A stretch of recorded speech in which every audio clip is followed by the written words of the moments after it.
Okay, so let's jump right in. We're going to unpack a story that starts with a very public, very personal feud between Elon Musk and Senator Elizabeth Warren.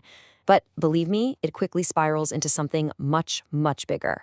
It's a story about what our sources are calling a fraud machine sitting right at the heart of the government, and a pretty wild technological solution to what sounds like an unbelievable problem.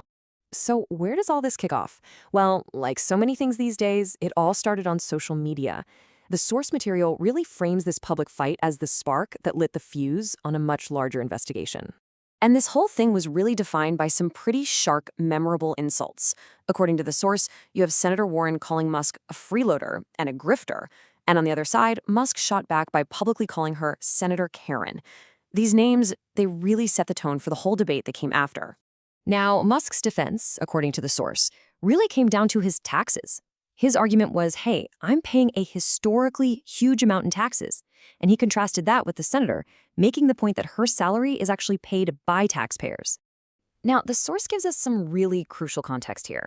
It makes a point of explaining the nature of Musk's wealth. See, it's not like he has a giant vault of cash somewhere. His wealth is tied directly to the value of his companies, Tesla, SpaceX. He doesn't actually get that money or pay taxes on it until he sells his stock. Okay, so let's shift gears a bit, because this personal spat, it's really just the entry point to a much, much bigger issue. Musk and the sources claim this whole feud helped pull back the curtain on something they call the fraud machine. So what exactly is this fraud machine? Well, the source defines it as something far beyond just, government being messy or inefficient. The core claim here, and this is why it matters to your wallet, is that the whole setup for massive fraud and waste was built on purpose. And to give you an idea of the scale we're talking about, it's just staggering. The sources claim that if you could just tackle the systemic fraud, the potential savings are somewhere around $200 or $300 billion of taxpayer money every single year. To make this feel a little less abstract, the source points to some pretty wild examples. One of the most shocking claims has to do with the Social Security system. It's alleged that there are 15 million people over the age of 120 still marked as alive in the records. Just think about that for a second. And it's not just bad data. The tech itself is apparently ancient.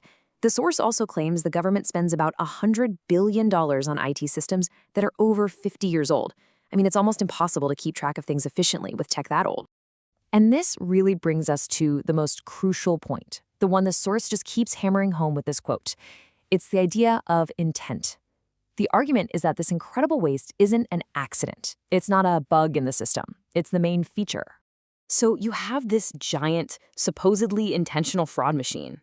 What do? Well, the source introduces a potential solution, a special team brought in to dismantle it, and they're playfully called the DOGE team, which is, of course, a nod to Musk's thing for cryptocurrency. And this isn't your typical government committee. We're talking a group of experts from all over, engineers, entrepreneurs, even a rocket scientist.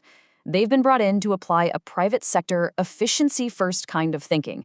Their whole motto, according to the source, is to be super careful and precise. Measure twice, cut once. And their big overarching goal is just fascinating. They want to create the Apple experience for government.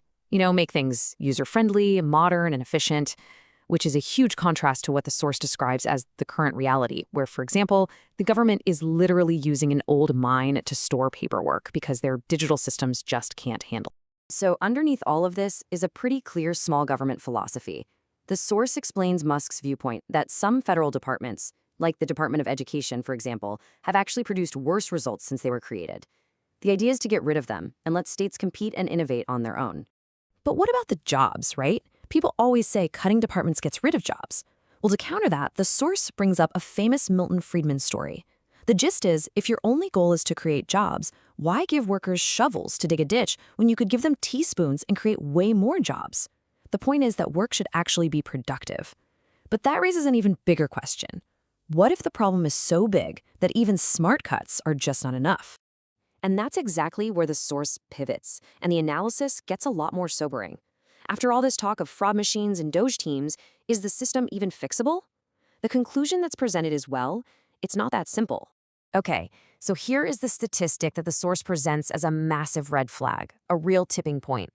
It's claimed that the interest payments on the national debt are now bigger than the entire U.S. military budget, and they're still growing. This really frames the debt as a crisis that's just spiraling out of control. So that brings us to this huge question. If cutting hundreds of billions in waste only slows down the inevitable, if it doesn't actually solve the problem, then what could? What is the way out? And the answer the source gives, well, it's probably not what you're thinking. It's not about politics or budget cuts, not in the usual sense.